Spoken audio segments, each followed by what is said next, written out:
I think it's probably a good time to start broadcasting tonight here. Welcome to No Driving Gloves. It's your Thursday evening entertainment. We checked the ratings last week, and we were ahead of the political parties that were speaking during our show. They've got to learn not to schedule these debates and speeches and things opposite No Driving Gloves. People might pay attention to us. But how are you two doing this evening? I'm doing great, John. Another Thursday night on No Driving Gloves and hanging out with the wonderful hosts of the show and, of course, our wonderful No Driving Gloves community that's out there. Hoping for a lot of good comments again tonight like we had last week. Get some people jumping in here and talking about recipes, right? Well, recipes and, I mean, just generally like eating in your car and related to your car. I told my wife about this topic and she's like, that's not a car topic. And I advocate that it is. So I look forward to proving my case on the matter. Oh, that is such an easy case to make. And you're a lawyer. That's even easier. Well, yes, non-practicing. Well, but yes, still technically, I keep my law license current. I know these things. They inform my everyday life, and they've made every penny of the student debt that I'm still paying back worth it. Can't you just eventually give up on that? Just pay as little as you can and hope you die before it just becomes hopeless. I don't have another option. That's all I can pay is as little as I can. Yeah. You That's make the your glory of going into $16 a month loan payment, and it builds up at about $148 a month in interest. Mm-hmm. Yeah, except it's about 20 of those $16 a month payments. Yeah. It's like another heating bill or mortgage payment. And it's not even the full amount that they're technically entitled to because I'm too poor. Note I did not have the OR to even pronounce. Yeah, we can't afford it. Yeah. Can't even afford the whole word. I've seen that before. And I did that's not what coin we're that. going to talk I about. rip off all my good stuff. Yeah, and that's why we're going to talk about cheap food in your car. Yeah, before we get into that, I know people. Actually, I was texted about it, and that's how I was alerted because I don't read their emails anymore. And I did see the CRX on Bring a Trailer, and I know I have committed to trying to locate one. But personally, I thought that went for stupid money at $41,300 roughly. And it wasn't, to me, that nice a car. 9 years deferred maintenance, aftermarket pieces on it. I mean, it was a nice CRX, and expense is proportionate to income. That's what I've always said. I mean, if you make $1 million a year, a $20 pizza is not a lot. But if you make $10,000 a year, $20 pizza, eats into your budget a little bit. So yes, I did see it.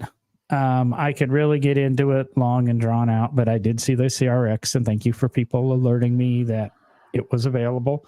I'm looking more in probably the four figures, and reading through the comments there seem to be a lot of CRXs that people think should be in the four figures. Somebody did mention one with like 108,000 miles they had. They were thinking of selling with a touch of rust on the fender, and I'm going, okay, that one I could see, paying $6,900, $7,900 for. But so I did touch on that. Is there any quick little car stuff you guys want to get off your chest, or we'll just jump right back in and learn how to? I have something to get off my chest. I don't know what CRX stands for. I don't even know what that significance of that car is. I remember seeing them in traffic years ago, but I was not focused on late model stuff. There is CRX doesn't stand for anything. They always said it's can't like remember X. It's like experimental or something. But no, CRX, Honda's always said never stood for anything. Ironically, in 1988, when they introduced the second generation CRX, The first ad it appeared in, it was it and the brand new stealth bomber. And it's the first time the stealth bomber ever appeared in a public picture, was with the overhead shot of it in the CRX. A little bit of CRX trivia for you. But they were just fun little lightweight 2-seat cars. They were introduced in 84 as a derivative of the Honda Civic. In 88, they became actually their own model. So they were cheap to insure. The HF models always from 84 to the end of production in 91, 50 miles a gallon, 55 miles a gallon. They get better gas mileage than a Prius to this day. Very reliable. You get the SI model at the time, 108 horsepower. They were just fun, lightweight cars to bounce around in. I mean, they weigh 2,000 or so pounds. And I go, I don't know if I could drive a 2,000-pound car anymore because my little Fiesta thing gets thrown around on the interstate. I was driving through some rain in Columbus, Mississippi yesterday. And the wind gusts were so strong on the bridges and the rain was so hard, it was actually kind of making me change lanes. Kind of rough there, but kind of bothered me. But I did have the most pleasant drive yesterday morning. And I left Scottsboro, Alabama, was heading up to Columbia, Tennessee, and decided to do it all 2-lane back roads. Very little interstate got involved, and it was nice. It was pleasant, not a lot of traffic, and I never noticed it. And you guys will probably attest to this and go, "You're stupid, John." I found driving on these little 2-lane roads that are all covered by trees and up through the mountains and that was a hell of a lot cooler and more comfortable than driving on the interstate where there's no shade or anything and the air conditioning is working overtime. And I don't know. I just found it yesterday. I had the whole day was nice, pleasant drives. Really felt good. Would have been nice to have a convertible, but there, I've deviated way too much now. No, that isn't that what no driving gloves is about? Like that we deviate, that we might get off topic before we even get on topic. And no, I've got to say, John, because you brought up the driving on 2-lane back roads. Like when I travel, I try to do that when I can, when I don't have deadlines, things like that I've got to meet. But one of the one of the interesting, maybe cool things about having little kids right now is they fall asleep in the car when it's like they need a nap. And then it's a great excuse. No, it's a great excuse, right? Because you're coming home from somewhere, they fall asleep. Well, you're not going to come straight home and wake them up and have them be grouchy, right? So, there's some really nice back roads in this part of Kentucky and Tennessee, this area of Kentucky and Tennessee. And this past weekend, bringing the kids home from, I don't remember what we were doing, but they fell asleep. Actually, no, it was just me and my son. He fell asleep literally on the 10-minute drive back from the Lowe's where we went to pick up a few things. And I basically sent a text to my wife and was like, he's asleep. We're going for a drive. And for like the next probably hour and 15 minutes, I drove back roads. And it was absolutely amazing. I loved it. And of course, it gives me an opportunity to look at old barns and look for cars stuffed away places. So one of these days, I'll find another car. Yeah, that's one thing I always enjoy. I do kind of the same routes all the time. That Scottsboro to Columbia was a new route. And, there's a nice 1976 Chevrolet Chevette on the side of the road. For months it sat there with the hatch open. Now the hatch is closed again. But yeah, I see a lot of cars that I kind of want to stop. One road's got a pile of 240, 260, 280Zs. I mean, like 12 or 15 of them lined up next to the shop. And Jason's on there saying I went by the Jack Daniels distillery. He knows the little place up there by Coleman, Decatur, Alabama, that's always been full of kit cars and things. Yeah, back roads. That's just where it is. Plus, And that's why you can't remember half your trip. well, anything that's more than about The 45 Jack Daniels minutes. distillery. Thank you, Dave. You got it. Oh, yeah, I said it. I was anything that's more than about 45 minutes. I always have a cigar, and you crack the windows on the interstate, all the air conditioning gets sucked out, and it's hot. It was nice having that cigar on that 2-lane road. You're just worried when you throw the butt out the window, burning down, creating a forest fire or something. No, I don't do that. I have an ash can in the car. That's better. Okay, I'll shut up and let you Someday guys tell me how to cook. Tell you guys the story of 12 hours in a 40 Buick. Sounds Okay, like a so I mean, good title. manifold cooking is definitely manifold cooking. No, 12 hours in a 40 Buick. Or 12 hours in a 40 Buick. Yeah. Yeah, I think I used it as a title at one point. Yeah, no, it was great. I mean, and that was all back roads as much as we could make it until it got dark, and then we were like we're going to hit a deer. We need to get on the interstate. And then we were blasting as fast as we could go with our seal beam headlights. But that's a previous episode, isn't it? So yeah, so manifold cooking is definitely a thing. And I was also thinking more broadly in terms of how people, just eating on the road has evolved, right? Like, because there was a time when if you set off in an automobile, there was nothing to eat. That's Derek's era where it's like him and his mud spattered duster and like whatever pickled eggs and stuff he's got in the hamper until he gets to the next town and can eat at the hotel train station or train, that's associated with the train station and not with the highway.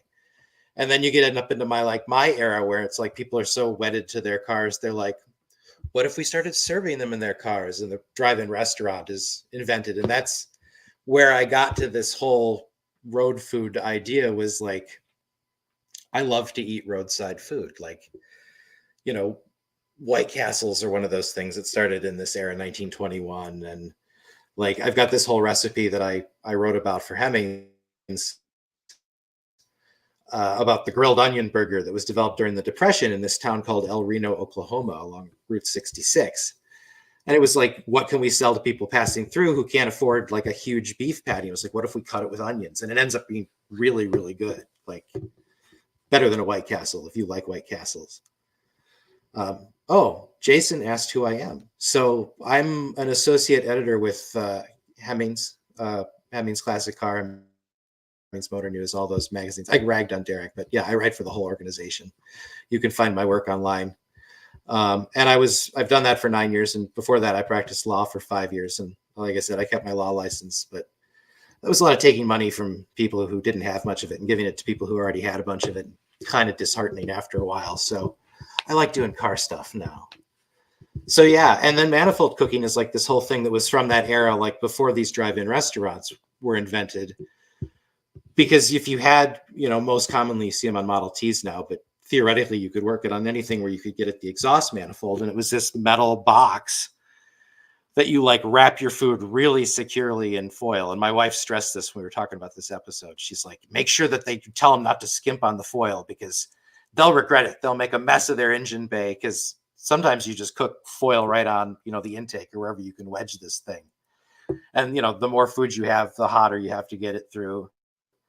And then the longer you have to drive or the hotter you have to keep your engine. Now, nice thing about modern engines is they run way hotter for emissions reasons than classic engines. So you don't necessarily have to have things right on the exhaust manifold. And you can cook, as you can imagine, it's best to make like more liquidy things. Nice to meet you too, Jason. Disagree with. We'll get a full intro out of some point, I hope. Yeah. I would go back to episode 3. What do you disagree with? That it's nice to meet me? Yeah, but that too, yes. No, that yes, cooking liquid, the more liquidious foods does work well, but I mean, I've been on Model T tours where we've manifold cooked the dinners each night, and you can do hot dogs, you can do sausage, you can do things like that. fairly easy in a manifold cooker. And then, of course, the sides are usually like baked beans. And actually, one of the best desserts I have ever had was on a Model T tour, and one of the couples that was on it, the wife, they actually, and for anybody interested in this, there's actually books. You can get reproductions of books that were written on manifold cooking in the teens and 20s, for people that were going to drive long distance in their car. And as Dave said, you don't have restaurants to stop at in the period. And so there were cookbooks. You would take your supplies with you, and just like you would at home, certain time of day, get everything ready, put it on the manifold cooker, and start cooking dinner for the family. But one of the ladies on the tour had basically taken a peach cobbler recipe that was in the book and tweaked it just a little bit with her own idea of what a peach cobbler should be. And hands down, the best peach cobbler I had ever had. It was amazing. So, I mean, I think it just depends on how how comfortable, let's say comfortable you are with using a manifold cooker on yes, high liquid foods like baked beans, things like that work really well because you can get them boiling and all that, but you can cook other stuff. Well, sausages, especially pre-cooked ones like hot dogs, are really forgiving, which actually is a kind of a point that I was thinking about too, about stationary versus driving eating, and how I think my pet theory is that this led to the ascendancy of the hamburger. Like, so, like 1904 thereabouts, like the hot dog was the thing in America. Like that's what you ate at the ball game. That's what you ate at the fairgrounds. And by 1934, it's the other way around. Like everybody's eating hamburgers and cheeseburgers everywhere. And I think it's because it's the easiest food to drive with. Because, the natural outgrowth of the drive-in restaurant and car hops, which literally comes from people hopping on your running board to hand you food, you wouldn't want to eat a hot dog because the toppings will all slide off, and a burger is a much more stable kind of thing.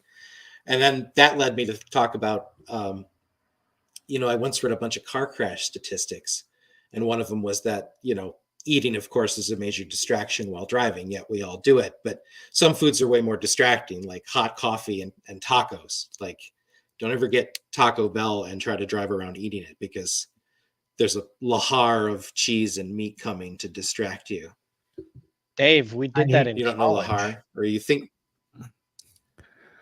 Well, I know, but it was a bad idea. Don't do as I do, do as I say. We were talking CRXs earlier, and years ago, and we all know John except Jason. One of the girls I was dating with my 85 CRX insisted on having Taco Bell one night. I was still picking lettuce out of that car like a year later. So since I was 17 years old, tacos are forbidden in my cars. I don't mind the tobacco from the cigars and that, but no tacos. What about like shoot, now I just blanked on the name of it. The one that's all like folded up so you're supposed to be able to burrito? eat it more like, no. The one, it's basically like a giant taco. It's got it's got two hard shells that are flat, and then the crunch wrap. Thank you. Yeah. And it's all wrapped up, so it's supposed to be like you just eat it like a sandwich. Anything that would be on the menu at a Taco Bell, it doesn't have to be a Taco Bell, but anything you could buy on the menu at a Taco Bell, with the exception of the drinks and the cinnamon Crispies, no, you can't eat it in my car. Yeah, so picky, it's all the same 5 ingredients on everything, and they all self-destruct the minute you bite into them. So, yeah, stick with burgers if you must drive around chowing. When I went to Taco Bell a few weeks ago, just for the hell of it, and it costs $11 for one of their boxes. That's like the only fast food I've eaten this year. And no, I'm not going to do that. $11, I can go to a semi-decent restaurant. We'll get So, into Yeah, well, we do a lot of cooking at home for that yeah, reason. exactly. Yeah. So, yeah, I mean, so, talking about manifold cooking, it's all, well and good from the historic, period of the early automobile. And of course, as Dave said, there weren't really restaurants quite yet, intended for the traveler, right? Each town had some restaurants in Well, it. just the railroad traveler. Well, yeah, the railroads, that area. But Harvey girls. as travel gets more and more popular, we start developing, places for people to stop, things like that, which is why we have fast food restaurants today and all those various things. So I guess for a very long period of time, and there's a huge history, right? And Dave and John, you guys know this. There's a huge history behind the McDonald's philosophy, right? The whole idea of the reason fast food restaurants come about, and what I always like to call the McDonald's philosophy, and I'm sure a few other people do as well, is that when you're driving across such a vast area, which the United States is huge when compared to other countries, the idea was you could get a hamburger in Ohio at a McDonald's, and you could drive to Oklahoma and stop at a McDonald's, and the hamburger would taste the same. You didn't have to, the whole plan was we don't have to worry about people liking or not liking the food at different locations, right? You don't have a mystery of, oh, am I going to like this restaurant? Are they going to have good food? The idea was a McDonald's burger tastes like a McDonald's burger in Maine and in California, and a Burger King Whopper tastes the same in Florida as it does in Oregon, so on and so forth. And so I think, the American traveler gets trapped in that for a long time. But I'm curious to know from you guys, and I know I have my take on it, which maybe I'll add in at the end, but when you go on a road trip today, and I think for John, Dave, myself, we're all in the same generation, and we probably grew up with parents that when we were on road trips, it often was the fast food stops, and maybe I'm wrong, Dave. You guys can tell me. But a lot of times it was, oh, just grab something quick at McDonald's or grab something quick at a Wendy's or whatever because we got to get where we're going, blah blah blah. But if you guys take a road trip today, I'm curious to know what your mindset is on what you're going to eat along the way. Do you take food with you? Do you pre-plan? Because I think we all pretty much agree anymore. Fast food is terrible and hopefully on its way out in this world, but who knows? Uh, but do you pre-plan? Do you take food? Are there certain restaurants you try to stop at? Are there certain places you look for? Like what is your mentality when you're on a road trip? it would vary for me when I'm doing, I said many times I travel 3 to 4,000 miles a month for work. And fortunately, my work has me stopping at, I was saying, a bunch of Walmarts and things like that throughout the day. So my eating is selecting things there that I can enjoy and have. I do not have a microwave for my car yet, but I do have a refrigerator. So not necessarily hot, but I can get things throughout the day. I absolutely despise, and sorry to my late grandfather in that, I despise making sandwiches and putting them in a cooler and taking them on a trip, et cetera, et cetera. It's nice, but I've just never been somebody like that. I want to stop and relax. I might hit fast food, but it's going to be either an Arby's or a Chick-fil-A. I couldn't tell you the last time I went into a McDonald's. I've been in a Taco Bell once, as previously mentioned, in the last 3 or 4 years. But I'm also not one that will necessarily stop at an unknown thing because I'm not Howie Mandel, but I'm a bit of a germaphobe, and I don't know what I'm going to walk into. And so and most of my trips anymore are well planned, and I know where I'm going, so I can choose. And if it's a vacation trip, I don't know, because I don't do vacations, much to the disgust of my girlfriend. All right, Dave. Well, so my travel varies. So my travel varies based on who I'm traveling with, right? Because when I travel with the family, that's one thing and not something we do very often anymore.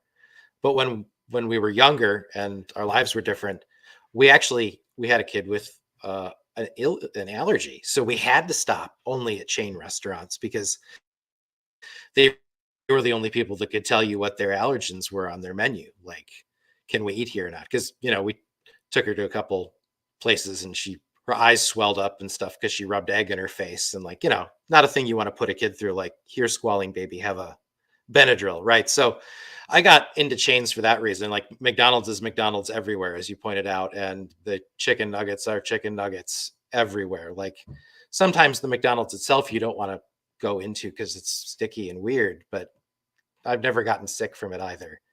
Now, when I travel for work, it's usually Wendy's because it tastes good. And I feel like it's a descendant of actually a hotel restaurant in Flint, Michigan, the Kewpie Burger. My grandmother used to talk about. She grew up in Flint back in the 20s and 30s. Whole nother. Did you know Dave Thomas used to work for? Did you know Dave Thomas used to work for Colonel Sanders? He used to work for Kewpie Burger, yeah.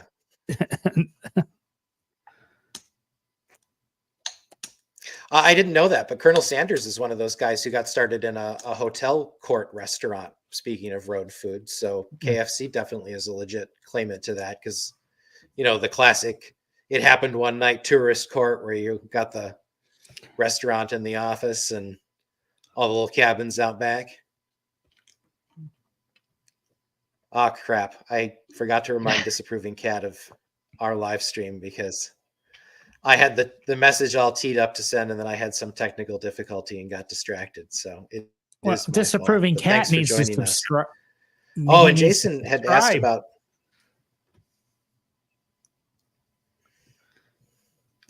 I think that's a good idea. Like and subscribe. Yeah, I think we're having some. Yeah, I've been kind of glitchy. I don't know if it's my end or. Yeah, I think Dave's got a little bit of latency here, so let's forgive the over talking tonight a little bit, and the longer pauses will not be in the audio podcast. I will be able to remove those.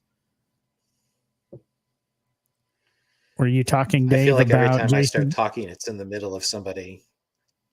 There we go again. How about I point? Yeah, Jason had mentioned accessory cookers. Okay. Hold up a D. Oh, that wouldn't help because there's two of us. Hold up a W.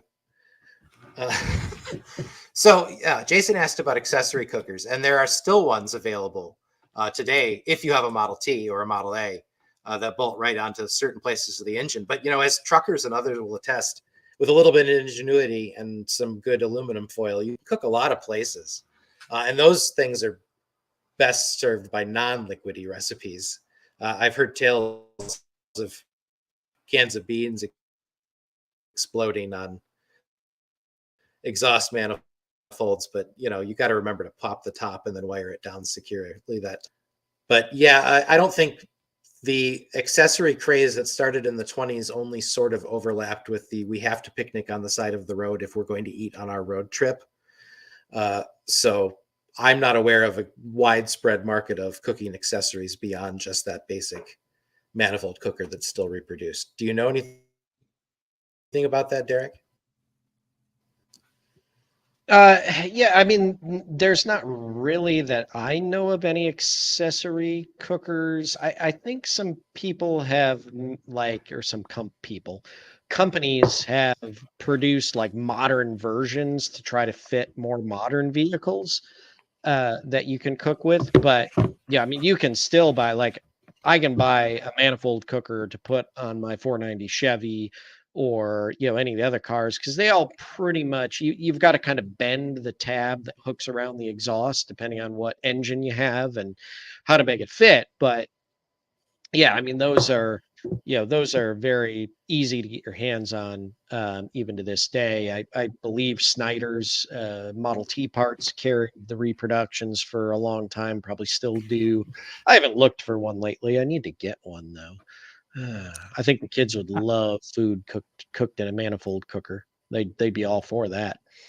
But I looked it up on Google. There are all kinds of manifold cooker companies. There's car manifold cooking accessories, and there's a PDF that has a list of them. I think I've seen a lot of things like that, whether it be manifold cookers, or there's a turkey one that goes into the kind of the V area near the carburetor. I've seen people do stuff like on their catalytic converters, wrapping and then wire tying something to their cats, so that not disapproving cats, but tying it to their cats and you're cooking that Catalytic way. converters. And then of course you get into modern. Like I said, I can get a microwave for my car now. You can get coffee pots for your car. You can, I mean, it's not the rustic things that we're kind of alluding to here. Oh, I thought we were still talking like engine accessories, not in car. My bad. Well, I me, I'm all over the place, but yeah, there seems to be there seems to have been a whole market for them, finding them. How the world worked before 1950 is it was, there was ingenuity and people would make things and people would fabricate things and didn't have to just necessarily go get on Amazon and say, I want a car manifold cooker. And if Amazon doesn't have it, it must not exist. They would make it.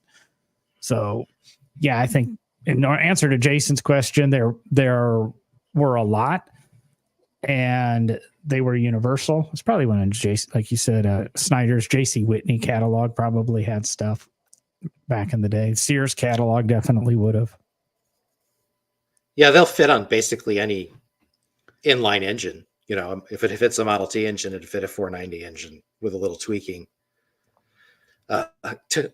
Disapproving cat called them hobo packets, and that reminds me, because it's the same as what we used to call hobo dinners, where you wrap up a meal and stick it in the ashes of the fire and let it cook in its own aluminum foil. And then I were going to recall my elementary school teacher talking about a cooking show in Phoenix, Arizona, or someplace where you put your raw ingredients in an aluminum foil pack in the morning, stuck it on the dash, and at lunch you had a piping hot meal because it cooked in the sun, just like frying an egg on the sidewalk down there.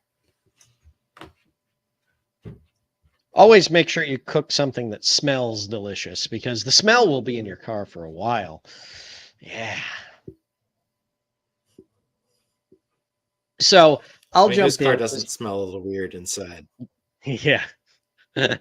So I'll jump in because Steve kind of talked about his plans for road trips. John talked a little bit about his, and I should go back and revisit, because when I was a little kid, I do remember, especially my dad grew up in a time where, number one, there were restaurants, and things for their cross country travels, but they didn't have money. My dad grew up extremely poor. So, they were taking food with them. They were making sandwiches on the side of the road. So, even though we probably had much more money than my dad had growing up, I remember trips, the family camping trips, and Dave, you'll get this reference because you grew up in Michigan. We would always go camping, typically up at either Cadillac or Ludington in the parks there. And so, part of that would be driving on non-interstate, not highway. And we would take coolers with lunch meat and bread and make sandwiches on the side of the road, have potato chips, all of that. So we did that. Now that I'm older, I'm like John. I don't like all that. Christine does do my wife does some amazing packing. for road trips with snacks and some foods and things. But for the most part, especially if we can travel non-interstate travel, I am always looking for the, little kind of hometown restaurants, the hole in the wall place to stop and eat, because I love experiencing the food that this country has to offer when you travel around, and just seeing what these little towns have for restaurants is absolutely amazing. And the one thing that I told both of you guys when this topic came up in our discussions was one of my favorite things to do, and I think it's getting less and less common, and I wish they were still out there. But I've been on a few road trips where I've been able to take some 2-lane back roads, avoiding interstates for whatever reason, and come through these little towns that still have an old root beer stand and make their own root beer and distribute it at, like an old A&W, but they're just a local little homebrew root beer stand. And I mean, number one, root beer, how much better can you get? And to have kind of a homebrew is absolutely fantastic. So usually when I'm headed out on a road trip, if I can, I like to take the back roads and try to find hole in the wall places to stop and risk my health. No, just enjoy, food that is not chain food. That's just where I like to fall. Well, I agree. That's the ideal road trip. And that's actually pretty much akin to how I grew up road tripping. My parents were not fast food people. That was a rare treat growing up. But they did like, local mom and pop restaurants. And that was always my preference, like I said, till the allergy kid thing kind of took that off the rails. And still, that's the best way to travel, especially combining back roads, if you've got the time, and better yet, the appropriate car. What is the most appropriate car, do you think, to drive while eating? And you can't say self-driving. That's a cop-out. John, you got something? Well, my criteria is, what era are we talking? John, are we talking? Quiet. Yeah, I told you I'd be quiet through this topic. I'm not very experienced in that car, but what era car are we talking Everybody about? eats. Yes. But well, this is you. I mean, what do you want to drive? Where do you want to drive it? Are you screaming on the highway eating a burger at 90, 100 miles an hour? Or are you cruising the back roads like looking for a picnic spot at a Chevy 490? No, I'm neither. I'm trying to think. Sporty car? No. I mean, a Miata, a Porsche, my Mini, things like that. No, I don't think those are good travel eating cars. Matter of fact, I don't know if I would say a lot of the new modern cars are good travel eating cars, because everything is sloped. There's no flat surfaces. You do need to kind of be engaged. Yes, we have self-driving. We have lane assist. We have all of this, radar cruise control to help us. I just trying to think, as I'm going, the Camry doesn't work for it. Probably one of the best cars, I think, for driving and eating is a full-size pickup because of the center consoles. Possibly a van. I loved having my conversion van.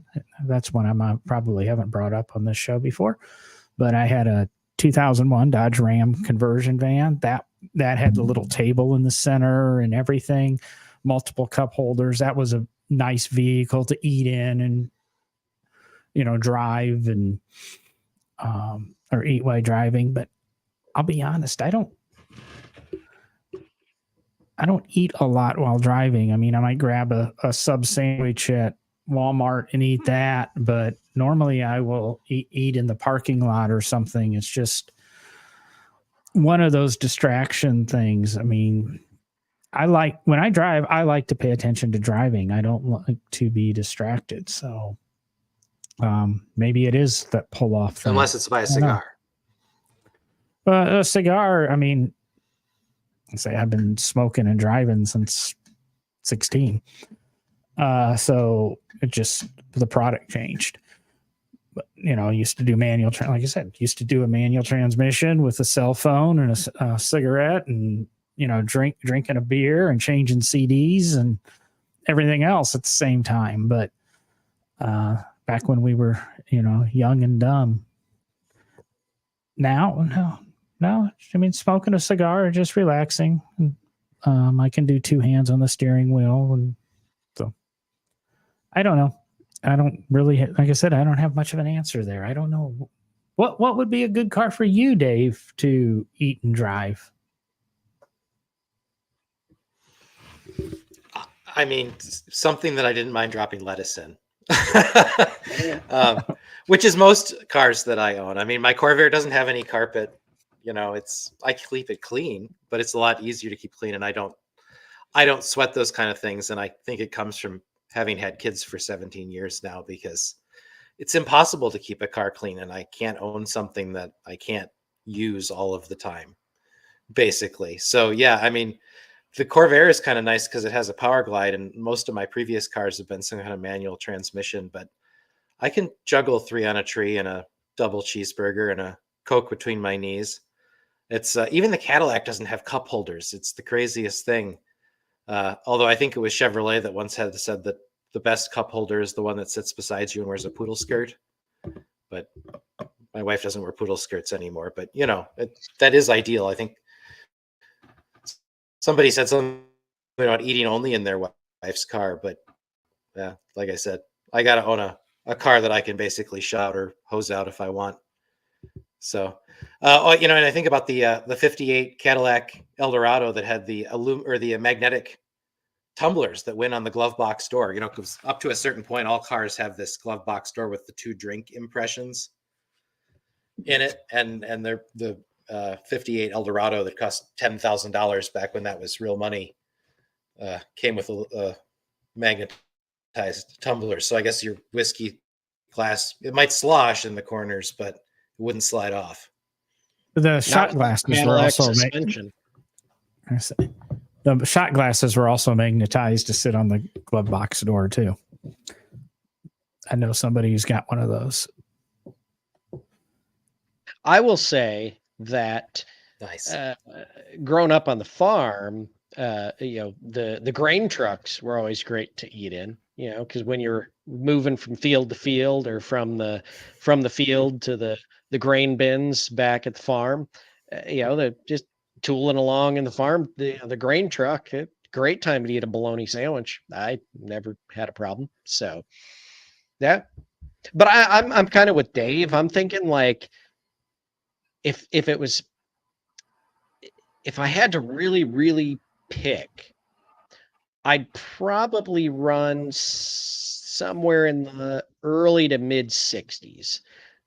Something like my 61 Ford Falcon, or Dave knows about a wonderful road trip I got. And I think I talked about it on the show here after it happened, but a wonderful road trip I got to take from Florida to Kentucky in a 66 Ford Mustang.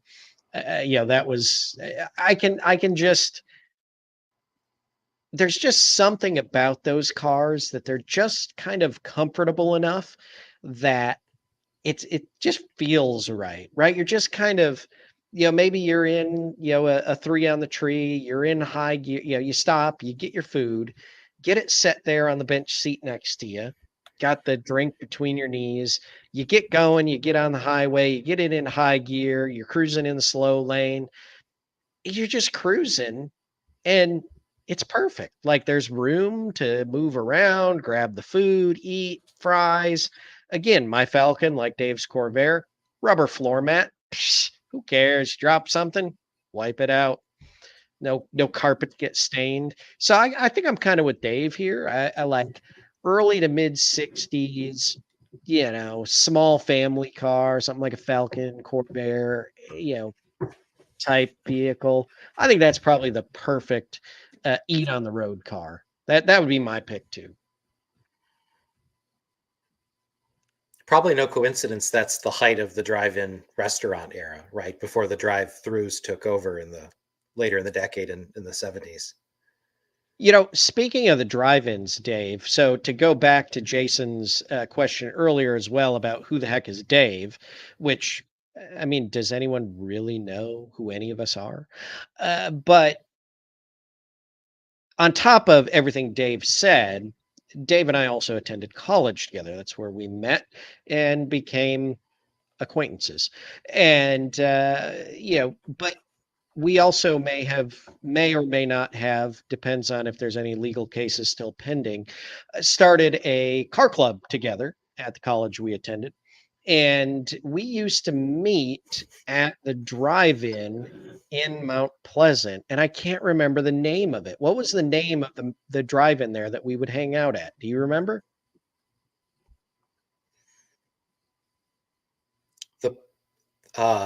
The one that served Verner's. I was going to say the Pixie, but that's not it. That's at the other end of town. Disapproving Cat went there too. Uncle John's. Was it Uncle John's? Yep. So Michigan, they had Verner's. Yeah, I guess it was Uncle. Yeah, that is right. If a disapproving cat says it, I believe it. He was like Mr. CMU.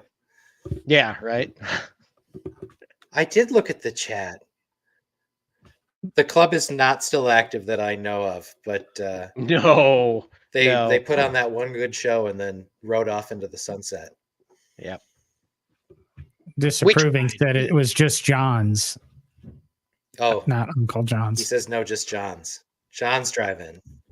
Well, you're the one that said it was Uncle John's to start, so you can't be yelling at Dave for not reading the chat. Yeah, because Disapproving Cat lied to me.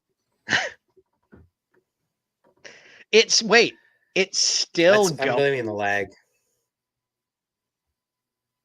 He said he was just there today. It's still open? I didn't know that. I have not been back to Mount Pleasant in decades. And they're very appreciative of that. Oh, exactly. I haven't been back to Michigan in 9 years. We used to hang out at a drive-in called Lou's and back in Peoria. And I don't know if I'm allowed there anymore. I backed into somebody accidentally and didn't know I did. The drive-in in Happy Days?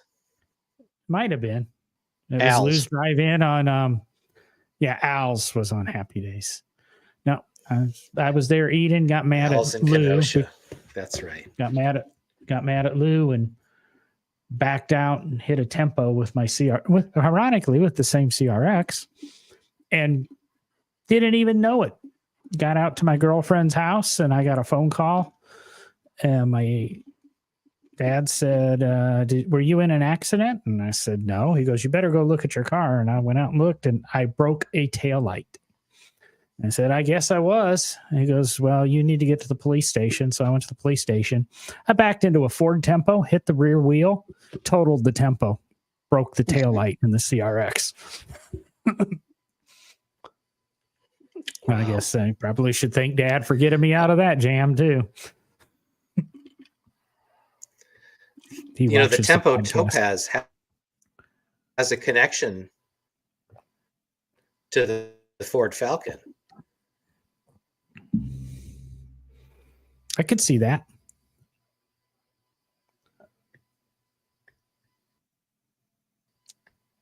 Are you going to enlighten us?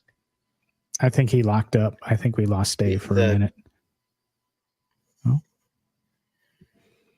I'm back. Can you hear me now? Yes, you're on Verizon. We're good. Okay. So, oh, good. Yeah, the Tempo connection is that four-cylinder in those cars was derived from the Falcon 6. So the pistons actually fit, and it's a good way to get a flat-top piston in a Falcon 6-cylinder. Ooh, I didn't know that. I like.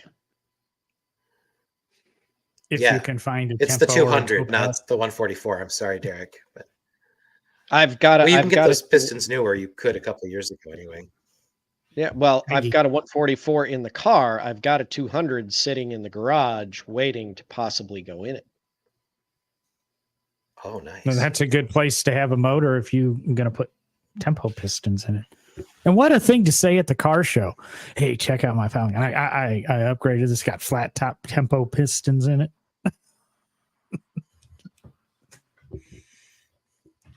I don't know which That's would be just worse. for the that or parts guy telling to him get you the pistons.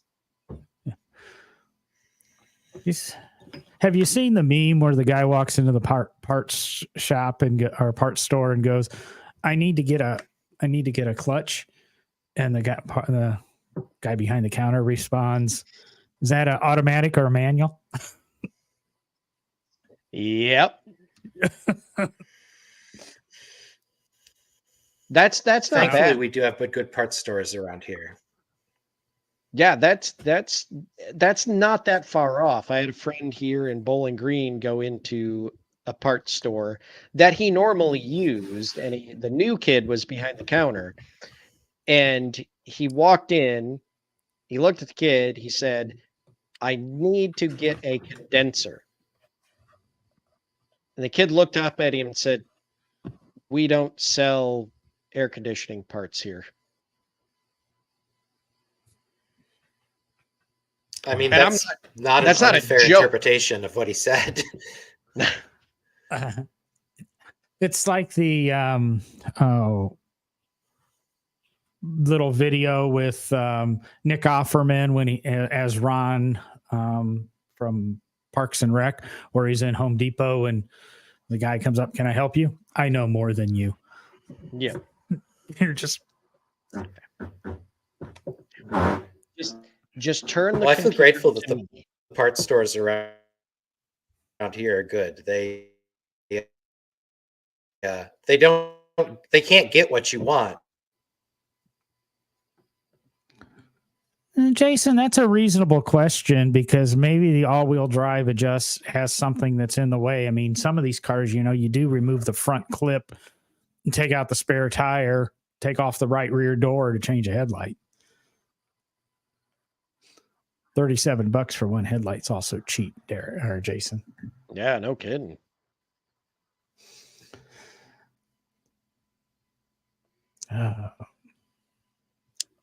We exhausted our food conversation. I think we might have, unless Dave has something else to add to the topic. I'm just so laggy, I'm afraid to say. And we all go through those nights. I have my internet issues, like I said a couple of episodes ago. I think first show you were on, Dave, that here I am with thousands of dollars of broadcasting equipment, and Derek with his $60 mic and $12 headphones is basically never had a problem other than just being mono. But hey, you know what? It's like the cars I like to collect. You buy the cheap stuff that nobody cares about. It's the easiest to work on, and it usually runs all the time. yeah, see, I do have one of those mics here too, Derek, just like you're using. But no, I got to be all complicated. My philosophy on buying stuff is always buy what's got the best parts availability. Basically, whatever was most popular when it was new, because I find stuff for it. And Derek, there you go. You got your answer to your lighting. I'm getting compliments on the lighting tonight. God, I'm doing great. Actually, I got a new computer, but I've been using it for a few months on the show now. But I do have a new ring light, and for the last few weeks, I have been playing with its location and setup, and you also may have noticed we changed the background. We've had to rearrange some stuff in the house. We now have a bookcase in this office, and so it might be helping with the background being a little darker. I think the background darker has helped tremendously. It's the background's now The camera on darker. my extremely cheap laptop is not good. We can set you up, Dave. If you need anything, just let me know. I've got stacks of stuff here. Microphones, headphones, cameras. Yes, disapproving cat. I can barely read your comments, but God, do I look good? Yeah, and unfortunately, I have two 32-inch monitors in front of me that are white, and I can't put them in a dark mode, so I look like a ghost on this thing. I have to start doing makeup for the show. And I don't have the full facial hair of Spray Derek. tan. Well, Yeah, I could be the orange guy. gotta look good. I always look good. Rather look good than feel good. It's like driving you either want to drive a slow car fast or nothing at all, right? I like driving my slow car slow. Yeah. Disapproving cat. I am. I like that you say with a Just yellow. as long tint. as it's not driving a fast car slow. Exactly. I've got LEDs. I'll put some yellow tint on it and see if that helps there. But I'm looking at some screen covers, but I just don't want to spend as much as I did on the monitors to put a cover over them to dim them. So can I bring something up that's been kind of rubbing me the wrong way this week? And it is automotive related, and it's internet related. Seeing we've exhausted the road eats topic, and we're now just talking about lighting and podcasting. Well, usually the last 10 minutes we are way off topic anyway. So remember when we used to have what was it we called it? The weekly bitch or whatever. Remember when we did that for a short moment? Yes. Or as in I the can't South remember here, what they'd we say did. a hot minute. It's like the 2 minutes of hate. Yeah, pretty much. So, and now I cannot remember the second thing I was going to play. Well, a few weeks ago, I complained about these stupid short videos, reels, whatever they're called, where guys are in a paint booth painting apart either a fender or something, and they get the freaking runs all over it. And I don't get why they do it. The wrong. But this complaint, and it seems to be just getting worse. And I get it that everybody's making money on these shock value videos and all this stupid stuff that's going around the internet. But this Whistling Diesel guy that's out there, I don't know if either of you have ever seen any of his footage, but he was in Tennessee for some reason at some point. I don't know, probably within the last month or two. And for that reason, it popped up in my feed because of this algorithm of, where I live and all this stuff.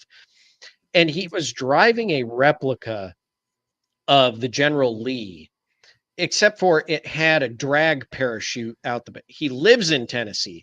Oh, good. Now I'm really going to get into it. I didn't know that video started in Georgia. It started in Georgia. Okay. And then he went to Nashville. Who in his right mind, I don't know if you saw this or not, Dave, clearly John did, but he was driving down the interstate, and when he went by a cop, he would intentionally deploy the chute on the interstate with other traffic. I'm sorry, that kind of crap has to stop. That's ridiculous. I don't know. I'm just frustrated by it. Like, talk about risking people's lives, putting other people in danger. It was absolutely ridiculous. Yeah. And at the very beginning, he showed him getting stopped once. And that guy just kind of joked with him and let him off. That is the definitely rest of irresponsible. the video, he did this in front of the police? He would seek out police, and he would honk at them and do whatever he could to get their attention. And no cop would respond. And of course, he's got cameras on the car, and he's got a chase car with filming him. But yeah, I totally agree with Derek. I mean, he's got buckets of YouTube money, and, he probably talked to his lawyer, and the worst that's going to happen is you're going to, get a fine, and you might lose your license for a little bit. But is there really a law on the books that says you can't deploy a parachute on the street? Probably isn't. Yeah, I imagine there's some more generic laws that could apply. Well, the one cop said deploying it, that the one that actually stopped him and he was giving him the warning, said deploying it blocked his taillight, so vehicles behind him could not tell if he was braking. The other thing is is it an unsecured load? Because it's behind the vehicle and it's a black parachute. If it's a red parachute, it's like putting having a 12-foot 2x4 in your 4-foot, Ford Maverick bed, and you put a red flag on the end of it to say that this is way behind you. He went around a corner and the chute was deployed, but he wasn't going fast enough for it to inflate, and it swung out and almost hit the cars in the turn lane. As he turned, just. Some of this YouTube stuff is flat stupid. And I mean, we could have better results on our YouTube if we started naming everything. 10 things we hate. We probably should have named this episode 10 things we hate about eating on the road, Yeah. And then maybe we cover it. But that's one of the big catch titles. Things you hate. You wonder why the world's the way it is. Yeah. Yeah, but it's just, and Dave, look, if you haven't heard of It's him, engagement bait.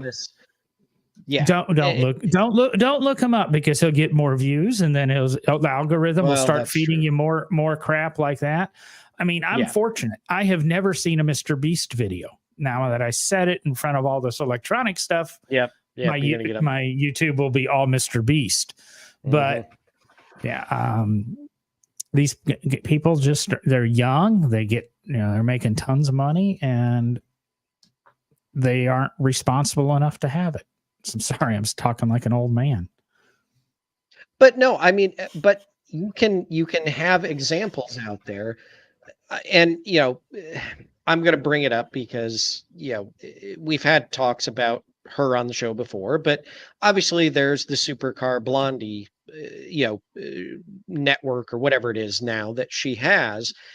And granted, she didn't start out as someone that really knew cars well. She's grown into it. She talks about what she appreciates about the cars, and she's grown to be very successful without endangering other people. Whistling Diesel, all he does is destroy things and put other people at risk. Like, I'm sorry. And once you take it out on the interstate highway, you should be done. There's no excuse for that in my opinion. And I mean, does that mean I'm a little old man? Okay, fine. Get off my lawn. But I'm sorry. Like, even when we were kids, I didn't put other people's lives at risk doing something. Like, I knew better than to do that. Right. I mean, that's just something where you should know better. You shouldn't do something intentionally that could hurt, maim, or kill someone. I'm not saying it's an excuse, but at 16 and 17, I did some really stupid stuff driving. And by the time I was in my early 20s, I learned. And I mean, I want to say I got a ticket for driving on a suspended license. And I was in court with a ticket for driving on a suspended license. And the judge said something to me, and he said, okay, we're going to go ahead and dismiss this. And I said, well, I got this other one. And he goes, what? So the one that was issued by the state cop, so I did some stupid stuff. But after that, I think since I turned 22, maybe 23, I've had 3 traffic stops. And it's just something you learn and you grow up. But when you throw $10,000, $15,000, $50,000 a month at a 22-year-old, that's because he did something stupid, you're rewarding him for doing something stupid. And it's going to be interesting if Whistling Diesel kills somebody. What liability does YouTube have to that? They're paying him to create that content. I mean, it's not like Fear Factor with Joe Rogan where everything's all looked at legally before they do it. He's going to do something, or somebody's going to do something that's going to create serious damage. And I guess, we're on YouTube. We're YouTubers as much as anybody else. We're just not as popular.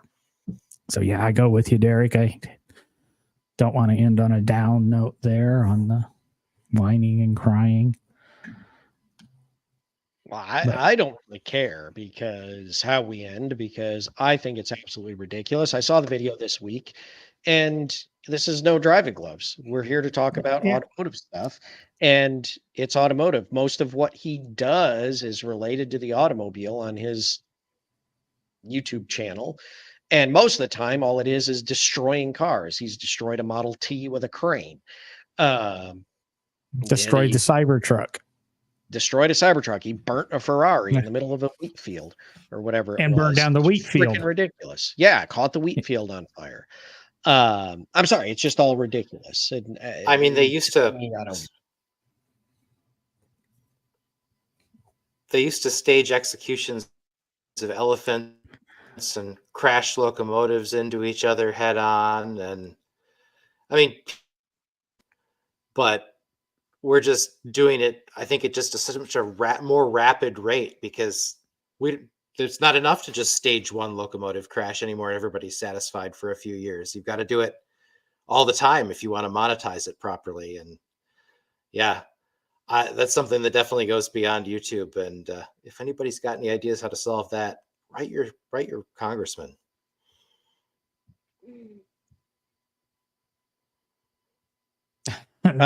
Unfortunately, Jason, when it's fed to you by the algorithms of Facebook and YouTube and all of that, because you're in the automotive field and doing all this, unfortunately, you do have to become familiar with this content. And in my opinion, I want to talk about it on the show and have these exact opinions. So yeah, I'm gonna look at a couple of his episodes and think this is ridiculous and mention it on the show because that's what we're here to do. Yeah, he just always pops up every now and then. It's like I fall asleep watching something and I wake up and something. How the heck did we get from this to that? But I don't understand YouTube algorithms. If I did, we would have a lot more people in the chat room. But we're real happy tonight with all the participation, the comments, the picking on us, my absent-mindedness from earlier in the show and not being great on the core topic. Is there anything else from Derek or Dave? And otherwise, we're going to probably wrap it up here, and we'll be back next week with another exciting episode of No Driving Gloves. Derek, Dave. Just thanks for having me, guys, and hopefully I'll be less laggy next week. Hello, Neil. Yes, and that's exactly what I was going to say. Guys, thanks for joining us tonight here on No Driving Gloves. We always appreciate it, and we are grateful for the No Driving Gloves community. Remember, if you guys want to help us out, you can click on the wonderful QR codes in the corners of the screen here, and that will let you buy us a coffee or two or the 500, whatever you want to do. That helps the show. And obviously, if you want to see the show get bigger, if you want to see the No Driving Gloves community get bigger, then there's one thing you can do that really helps us, and that is help us grow, share the show. And with that, it's time to get off your ass, go burn some gas, because we